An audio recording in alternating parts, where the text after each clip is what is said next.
So, but then they were able to get a little bit more comfortable.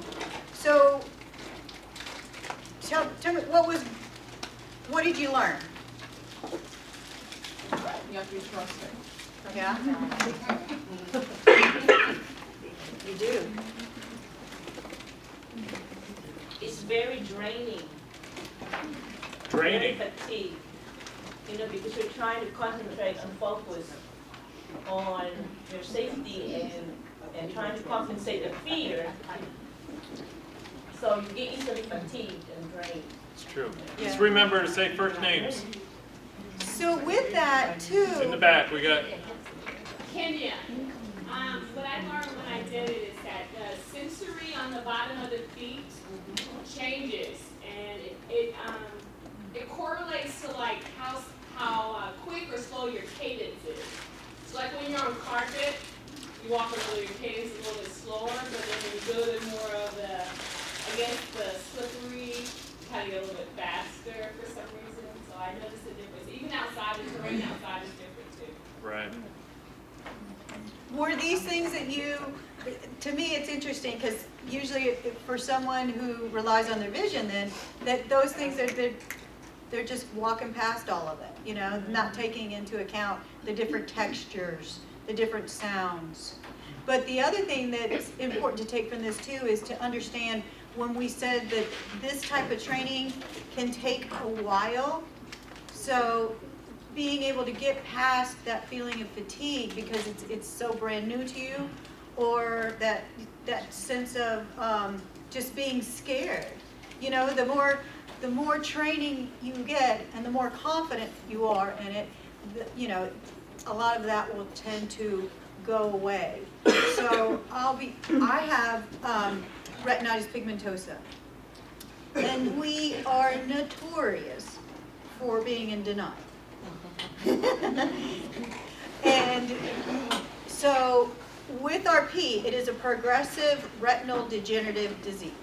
So I knew that I would go blind one day.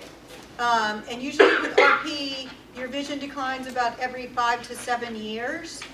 So the idea of using a cane, I was not there. In fact, by the time I got to college, especially, before grad school, when I was in my undergrad, I needed to be using a cane, and I didn't. It stayed in my book bag, and I have scars from where I because with RP, you know, you don't have that peripheral vision, so I have, gone down curbs or, you know, things and tripped and and then, you know, when I had the cane in my hand, when I knew I had to start using it, I'm sure I gave off the impression that I was not a happy camper and I was not confident in using that cane, and now it's a part of me. And once I got through that adjustment period and I was able to get the proper training, and you know, it doesn't bother me at all. And I can't imagine going out without my cane today. So it's just know that sometimes you will have individuals that you may be working with, and you know, that whole cane is a biggie. Or for somebody with RP who has to put away their keys and they can't drive anymore. I've gone to conferences where it was people with retinal degenerative diseases, and some lived in rural areas, and some of the ways they got around in their car was to roll down the window, listen to see if there was oncoming traffic. So just know there's the denial. So, and there are different, you know, there are different philosophies as far as the adjustment to blindness. So, you know, one of the most common one is that, you know, you go through those stages of grief, the 7 stages of grief. But think about it. For somebody with a progressive eye condition, they got to go through that over and over again because they have to readjust, you know, and every time they have another decline. And each time it's that much more significant. So just things to keep in mind. So in addition to the orientation and mobility instruction and the vision rehab therapy, you know, we also have blind rehab professionals who teach people how to use the computer. But we also have counselors who can work with them on that adjustment to the blindness. Okay, sure. I just have a comment about what Kenya and Lenny said. Because they're talking about fatigue and all the other things. I've been a sighted guide volunteer for a conference that I go to every year for the last few years.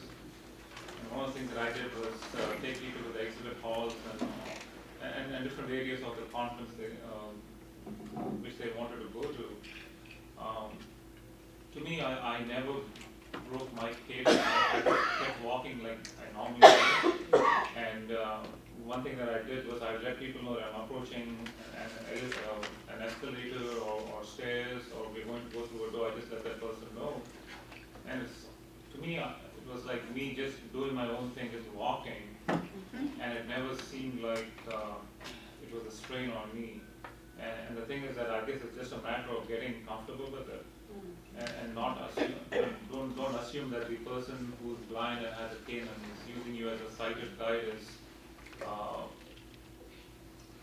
is not experienced in walking around. Most people are. There's some people who are still learning, and John will be training them on those people. But once they get to a point of where they are comfortable, you got to trust that they can keep pace with you. So if you slow down, then you're actually slowing them down. It actually affects you. You just got to do your thing and just walk around natural, normal, like you normally do, and just follow the suggestions that John had mentioned about how to go in single file when you have to, and just let them know that there's a change in gradient or whatever you're passing through a door, and it's a very seamless process. So, Yeah. So that sense of fatigue, was it when you had on the goggles or as the guide? When you have on the goggles. Yeah. What about when you were the guide? How comfortable were y'all? It was fine. you Yeah? know, But of course, you're also thinking how you could best strategize so you can help the one you're guiding. So you kind of like have to strategy where when there is a pathway that's kind of like tight, that I would tell, the one I'm guiding that, we're gonna be going to a tight place. So I would, of course, demonstrate, by halting and then at the same time putting my arms on my back so she can actually move in that situation. So this is Paul. Raj, I want to bring it back to the conversation that you were having. I happen to know that you're very tall, and I happen to know you have very long legs, and you're walking at your pace. Well, I wasn't going to go there. But Did you touch his face? no. I was going there either. But he does now have a beard.